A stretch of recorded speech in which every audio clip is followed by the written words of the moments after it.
expected to have another seemingly normal closing shift at the Burger Chef restaurant in Speedway, Indiana. Flemons had decided to cover for Brian Crane, another coworker, that night. Towards the end of their shift around 11:45 p.m., one of the workers had taken out the garbage through the back. This would be the last known actions of the workers while they were alive. Kirk Thompson had planned to walk home with his friend, Mark Flemons, after the shift. At around midnight, Thomas would go to the Burger Chef only to find the restaurant empty, the back door open, and cars in the parking lot, so he decided to walk home alone. Crane would also choose to stop by the restaurant, but to his surprise, none of his coworkers were in sight. Additionally, the cash register was left ajar, missing around $580. Worried about his coworkers, Crane would contact the police, yet his call would not be taken seriously. Believing that the kids were attempting to get out of work, the police raised no suspicion over the disappearance, chalking up the missing money from the register as petty theft. Assistant manager Fritz White Chevrolet Vega would also be found the next day, a mile and a half away from the scene. But the restaurant was still not processed as a crime scene, and consequently, the Burger Chef would be cleaned and reopened the following day with any potential evidence likely being destroyed. The police did not initially consider the case to be serious, given that the management reported the loss of only approximately $581, equivalent to $2,607 in 2022, from the safe, and no clear signs of a struggle. It was thought to be a case of petty theft, with the assumption that the pilfered cash had been used by the youths to go partying that night. More than $100 in coins was left in the registers, although the purses and jackets of the missing women had been left at the shop. The theft theory initially seemed most likely, and the scene was cleaned by employees early Saturday morning and reopened for business. Buddy Elwinger, a Speedway police officer who was eventually assigned to the case, admitted, "We screwed it up from the beginning. Not only was the restaurant cleaned and allowed to be reopened, but no photographs were taken before that, effectively eliminating all potential evidence at the crime scene."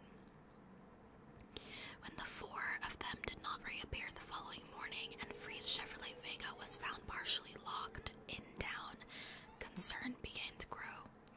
It became evident that the youths had been abducted while closing the restaurant for the night, with the attack possibly beginning as they removed trash bags out the back door. On Sunday afternoon, hikers found the bodies of all four youths over 20 miles away in a wooded area of Johnson County. Both Davis and Shelton had been shot numerous times with a .38 caliber firearm. Freed had been stabbed twice in the chest. The handle of the knife had broken off and was missing. The blade was later recovered during an autopsy. Flemons was later determined to have been bludgeoned, possibly with a chain, and died from choking to death on his own blood. All four victims were still wearing their Burger Chef uniforms. Money and watches were found on the dead victims, implying that the robbery might not have been the sole motive for the murders.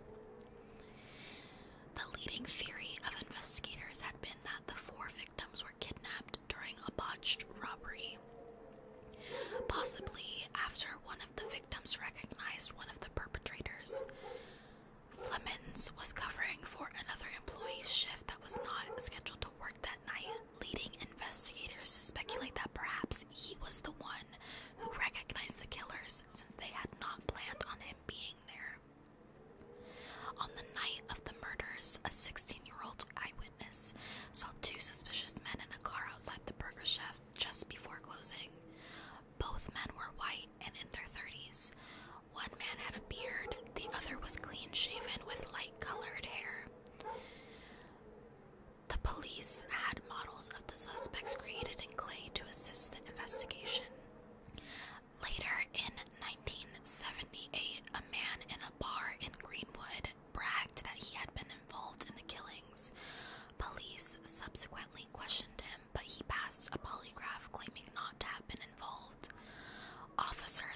able to bring charges on other grounds.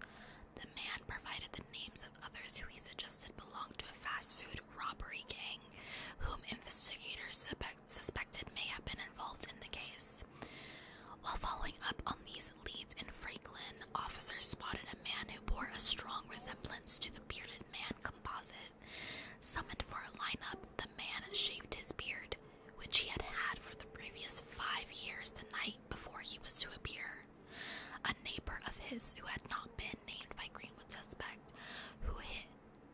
the Greenwood suspect who fit the description of the fair-haired man also subsequently was imprisoned for other armed robberies of fast food restaurants. However, without confessions, despite other offers of plea deals to any suspects not directly responsible for the killings, and without direct physical evidence of the involvement of the suspects in the murders, the police were not able to make arrests. At the time, there was some speculation that the murders were tied to other crimes that had shocked the town over the preceding months, such as the murder of Julia Cyphers and the Speedway bombings. At the time, the perpetrator of the bombings was still on the loose. However, these cases were subsequently found to be unconnected to the Burger Chef murders. In later investigations, investigators continued to follow leads relating to possible suspects as widely as Cincinnati, Milwaukee, Chicago, and Dallas. However, they were not able to find any more promising leads or to locate the evidence they believed would have been most useful: the firearm, the handle of the knife, and the chain used in the murders. No perpetrators have made confessions to police, though the son of the bearded suspect has told police that he confided in him that he had been involved prior to his own death. Kent York, one of the original investigators on the case, has noted that the deaths of the Greenwood suspect and the bearded suspect, from an apparent suicide and heart attack respectively, came suspiciously close after the release of the armed robber named by the Greenwood suspect.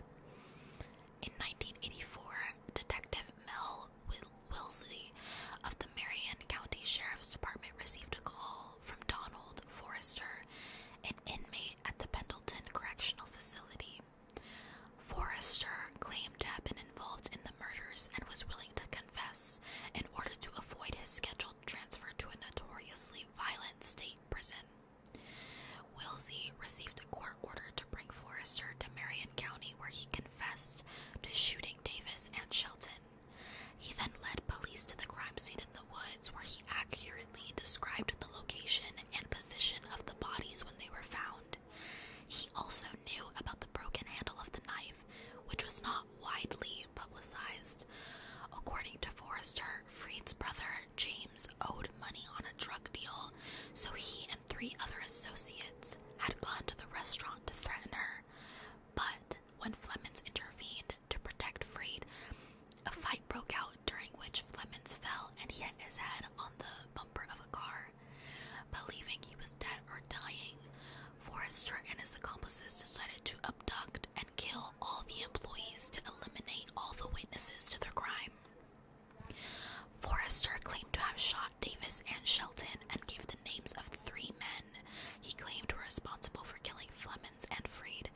He then led the police to a spot where he claimed he had thrown the gun into a river. However, a thorough search of the river did not find any weapon. Wilsey interviewed Forrester's ex-wife, who said that he had driven with her out to a wooded area shortly after the murders and retrieved several shell casings, which he then flushed down the toilet. Wilsey then got a warrant to search the septic tank of the house, which turned up several spent .38 caliber shell casings.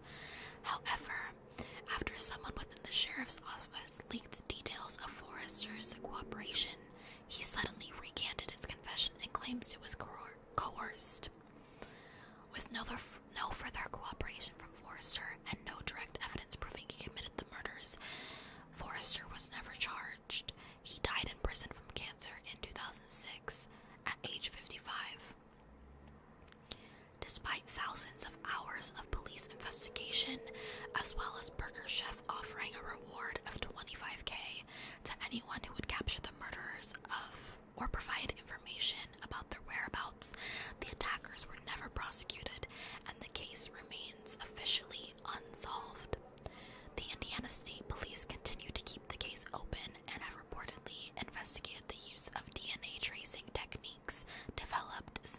initial investigations. During the summer of 2018, the Speedway community, as well as family and friends of the victims, raised money to plant 4 red oak trees to honor the victims. Each tree is adorned with a plaque with a short biography of one of the victims. The original monetary goal was surpassed within 24 hours. With the extra funds, a marble bench was installed and dedicated to their family and friends. On November 10th, 2018, 1 week before the 40th anniversary, a small dedication